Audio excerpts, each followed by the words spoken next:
The four remarks I wanted to make this afternoon about why languages matter for diplomats are, let's say, with a broader sense to the more narrow one.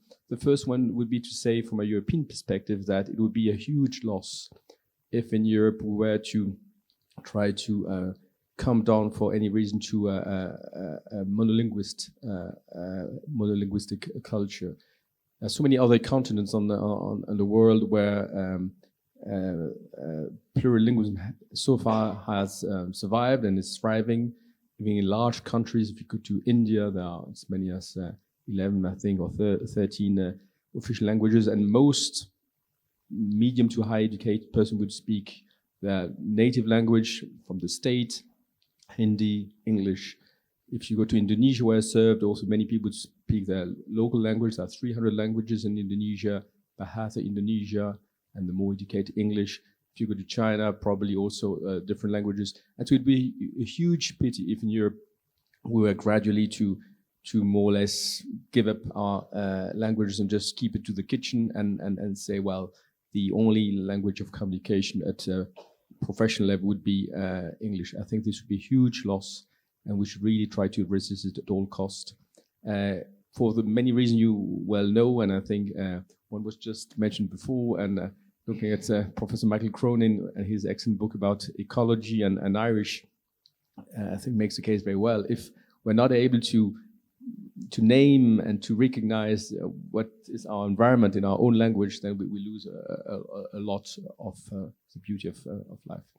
So that's the first point. Secondly, I certainly believe that at the European level that if we want an inclusive and participative European Union, we need to give the access to the EU to each and every citizen in its own language. And for example, in the European Parliament, it is key to maintain a full translation, interpretation, all languages, because it's key that each and every citizen may be able to ask a question, raise a point and certainly through his member of the European Parliament in his language and not through the medium of another language. And so it is key, and it has a cost, and we have to accept that this cost is well invested for the cohesion, political cohesion, social cohesion of our society at European level. And so, yes to multilingualism, yes, it has a cost, but it's a well invested cost. My third and now quick remark, because it has been made eloquently before, including by the Tornister, is that certainly for diplomats, it is key to be able to master some foreign languages to engage with the people and community in the country where we are posted. It's the only real way to engage, to understand, and to build bridges. And so this has been said again very, very eloquently by the Tornister just before. And my fourth and last remark would be to say that in most embassies in Dublin, and the point has been made also before, we do have colleagues working on the promotion of our own national language in certainly here the Italian, Spanish, German, French, and other embassies. It is for us very important, and so at the French embassy we have 2, if not more, colleagues doing this full time. We have the Alliance Française next door, as you know, here on Kildare Street. But we absolutely need, of course, to be able to correspond and to work together with in this case, Irish institution, Department of Education and beyond. And I'm very glad to see you today.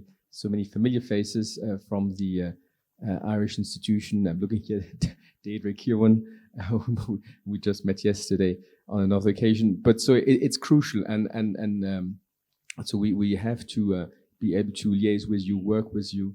And this is, it works very well here in Ireland. I'm delighted about this. In certain countries, it's more difficult, but it's key to be able to engage as diplomats with the local authorities to promote foreign languages. And it's through a seminar like today, it gives a lot of hope that this will continue to thrive. Thank you for your attention.